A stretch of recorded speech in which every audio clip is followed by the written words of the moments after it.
Des centaines d'agriculteurs, d'éleveurs et de militants ont manifesté cette semaine en Ariège, dans le sud-ouest de la France. Ils s'opposaient à l'abattage d'un troupeau de 207 vaches d'un élevage car l'une d'entre elles était touchée par une maladie. Mais alors de quelle maladie s'agit-il? Où en sont les mobilisations? Est-ce que ça pourrait durer ce week-end et une solution est-elle possible? Salut, c'est Samy, j'espère que vous allez bien. C'est le sujet à la une de ce format d'actu du jour sur YouTube et en podcast audio. Alors avant de revenir sur la mobilisation, il faut bien en comprendre le contexte. En fait, tout tourne autour d'une maladie qui s'appelle la dermatose nodulaire contagieuse, la DNC, et qui touche les bovins, donc les bœufs, les vaches, les taureaux et les veaux. La DNC est une maladie issue d'un virus qui, une fois qu'il a contaminé les bovins, va les rendre fiévreux, les couvrir de boutons et qui va ensuite enflammer les ganglions. Dans la plupart des cas, des mouches piqueuses ou des moustiques vont piquer un bovin malade, prendre du sang contenant le virus, puis piquer un bovin sain, ce qui va transmettre la maladie. Cette maladie peut potentiellement mener jusqu'au décès de l'animal, mais elle n'est pas du tout transmissible à l'humain. Le problème principal, c'est que si cette maladie se propage,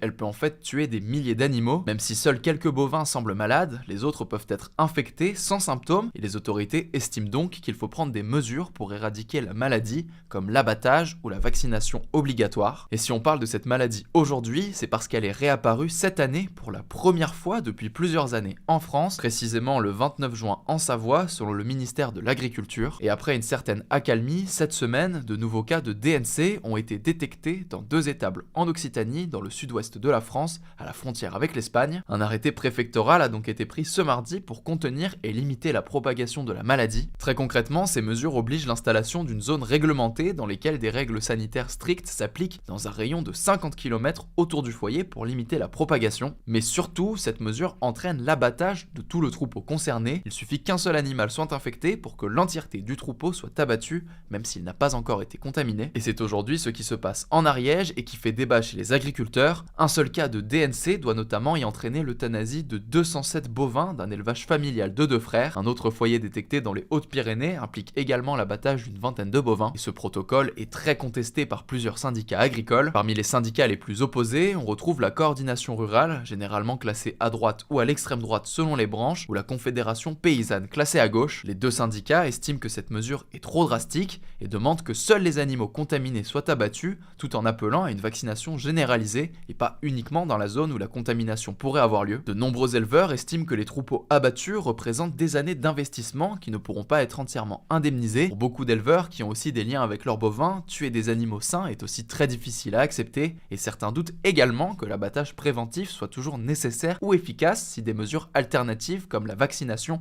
étaient davantage appliquées. Et en face, la FNSEA, le premier syndicat agricole en France et qui est souvent considéré comme un interlocuteur privilégié du gouvernement, avec une vision plus productiviste et plus libérale, estime elle que l'abattage de tout le troupeau est nécessaire pour des raisons sanitaires. La FNSEA redoute aussi que sans l'abattage, la maladie entraîne un impact sur les exportations et les prix des bovins. La ministre de l'Agriculture, Annie Genevard, avait aussi assuré le 6 décembre que la dermatose nodulaire contagieuse pourrait tuer 10% des bovins en France si le strict protocole sanitaire en vigueur n'était pas respecté, et défend donc elle aussi vigoureusement l'abattage préventif. Mais en tout cas, malgré les différents points de vue, dès mercredi matin, plusieurs centaines d'éleveurs se sont rassemblés autour de la ferme ariégeoise dont je vous parlais juste avant pour en bloquer les accès et empêcher l'euthanasie de l'ensemble des bovins. Ce jeudi, ils étaient près de 500 manifestants sur le site. Dans la soirée, des heurts ont éclaté entre manifestants et forces de l'ordre. 4 interpellations ont eu lieu, aucun blessé grave n'a été signalé et les gendarmes ont finalement pris le contrôle de l'exploitation un peu avant 23h. Et l'abattage des 207 vaches a donc quand même débuté ce vendredi dans la matinée. En réponse, le président de la coordination rurale de Lot-et-Garonne, cité par Le Monde, a déclaré, je cite, qu'il va falloir monter à Paris rapidement, il faut à un moment donné qu'on se fasse voir, qu'on se fasse entendre. En fait, selon de très nombreux agriculteurs, cela fait maintenant plusieurs années que le métier est en tension.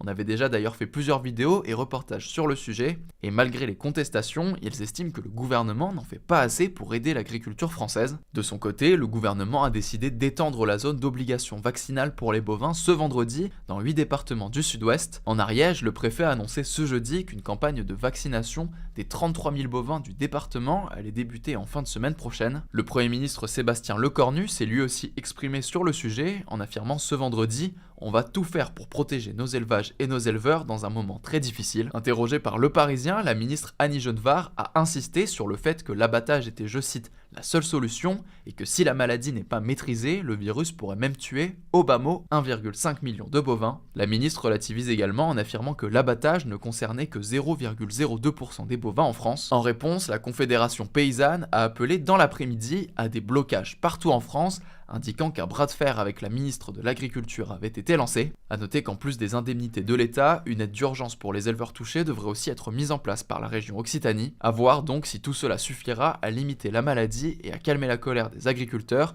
alors que le protocole d'abattage est toujours en vigueur. On suivra évidemment l'avancée de la situation et je vous laisse avec Léa pour le reste de l'actualité importante du jour. Merci Samy et bonjour à tous. On commence avec cette actu. L'Ukraine serait prête à accepter une zone démilitarisée dans le Donbass, à l'est du pays. C'est le conseiller du président Volodymyr Zelensky, Mikhailo Podolyak, qui l'a révélé au journal Le Monde ce jeudi, alors que les États-Unis font pression pour qu'un accord de paix rapide entre l'Ukraine et la Russie soit trouvé. Alors concrètement, si une telle zone était mise en place, les forces russes et ukrainiennes devraient reculer des deux côtés de la ligne de front dans le Donbass et une force internationale, qui inclurait les États-Unis, pourrait être mise en place pour empêcher toute nouvelle agression de la part de la Russie. A noter qu'une zone similaire existe déjà entre la Corée du Nord et la Corée du Sud, sur 4 km de large et 250 km de long. En Ukraine, elle pourrait être beaucoup plus étendue. Si elle est mise en place, l'Ukraine céderait une partie de son territoire partiellement occupé par la Russie, ce que Volodymyr Zelensky tente d'éviter depuis des mois. Il a d'ailleurs précisé que toute cession devrait être validée par une élection ou un référendum en Ukraine. Deuxième actu, une vingtaine d'hommes détenant des poupées sexuelles à caractère pédopornographique achetées sur les plateformes chinoises Shein et AliExpress ont été interpellés ce mercredi dans plusieurs régions de France. Les suspects sont âgés de 20 à 70 ans et sont issus de toute catégorie socio-professionnelle. Un tiers était déjà connu pour des faits de nature sexuelle envers des mineurs, a précisé le parquet. Au moins 6 d'entre eux avaient déjà été impliqués dans des affaires liées à la pédocriminalité, allant de la consultation d'images pédopornographiques à des atteintes sexuelles sur mineurs, selon France Info. En tout cas, la détention de ces poupées sexuelles à caractère pédopornographique constitue un délit passible de 5 ans de prison et de 75 000 € d'amende. A noter que début novembre, le parquet de Paris avait ouvert 4 enquêtes visant les plateformes Shein, AliExpress, Temu et Wish, après notamment des signalements sur la vente d'objets sexuels ayant l'apparence d'enfants sur ces sites. Troisième actu, le protoxyde d'azote pourrait bientôt être inscrit sur la liste des stupéfiants, c'est en tout cas ce qu'a déclaré souhaiter le ministre de la Justice Gérald Darmanin ce vendredi sur BFM TV. Ce gaz, qui est aussi appelé gaz hilarant, est vendu sous forme de cartouches qui sont normalement utilisées en cuisine. Le truc, c'est qu'il est détourné depuis plusieurs années pour ses effets euphorisants de courte durée. Actuellement, le protoxyde d'azote n'est pas reconnu comme une drogue par la loi. Mais ces derniers mois, les accidents liés à sa consommation se sont multipliés. On peut notamment citer le cas de Mathis, un garçon de 19 ans qui a été fauché en novembre dernier sur un passage piéton à Lille par un chauffard qui avait consommé du protoxyde d'azote. Gérald Darmanin a indiqué vouloir une interdiction claire de la consommation de ce produit au volant, ainsi qu'une saisie du véhicule en cas de découverte de cette substance dans le véhicule. De son côté, le ministre de l'Intérieur Laurent Nunez a annoncé sur RTL qu'il présenterait prochainement des mesures pour pénaliser l'usage détourné du protoxyde d'azote. Il souhaite notamment mettre en place des mesures permettant, je cite, de pouvoir fermer des commerces qui le vendent indûment et surtout d'interdire le port, le transport et la consommation sur la voie publique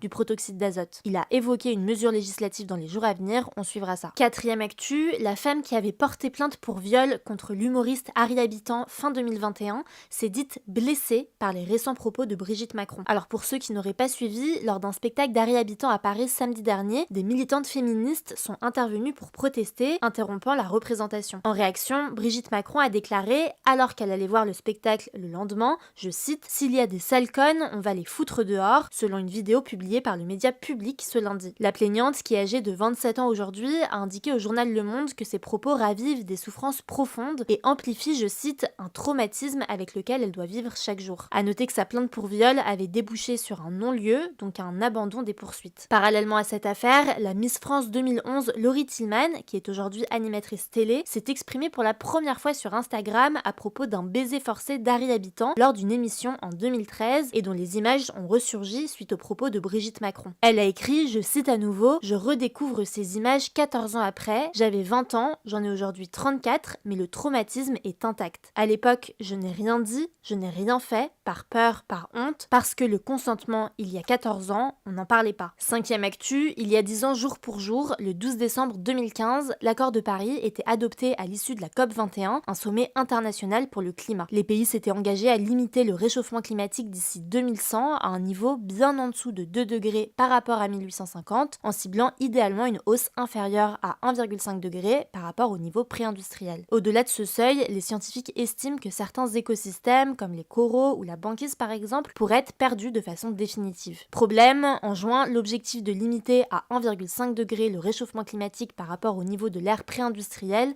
a été jugé inatteignable par un collectif de scientifiques. Par ailleurs, selon l'Observatoire européen Copernicus, la moyenne des températures sur la période 2023-2025 pourrait dépasser 1,5 degré au-dessus des niveaux pré-industriels, une première sur une période de 3 ans. À noter que les États-Unis, qui sont le deuxième plus grand émetteur mondial de gaz à effet de serre, devraient se retirer officiellement de l'accord de Paris en janvier 2026. Et on termine avec cette actu, et c'est une bonne nouvelle pour le jeu vidéo français. Le jeu clair-obscur Expédition 33 du studio montpelliérain Sandfall Interactive a tout raflé ce jeudi soir au Game Awards à Los Angeles, qui est donc l'équivalent des Oscars du jeu vidéo. Il est reparti avec 9 prix, dont celui du jeu de l'année, qui est le plus important de la soirée. Et c'est assez majeur car il avait déjà battu le nombre de nominations pour un seul jeu avec 13 nominations. Et donc je le disais, il a remporté 9 trophées. Le jeu s'est notamment imposé dans les catégories meilleur jeu indépendant, meilleure direction artistique et meilleure narration. Il dépasse donc la performance du jeu The Last of Us Part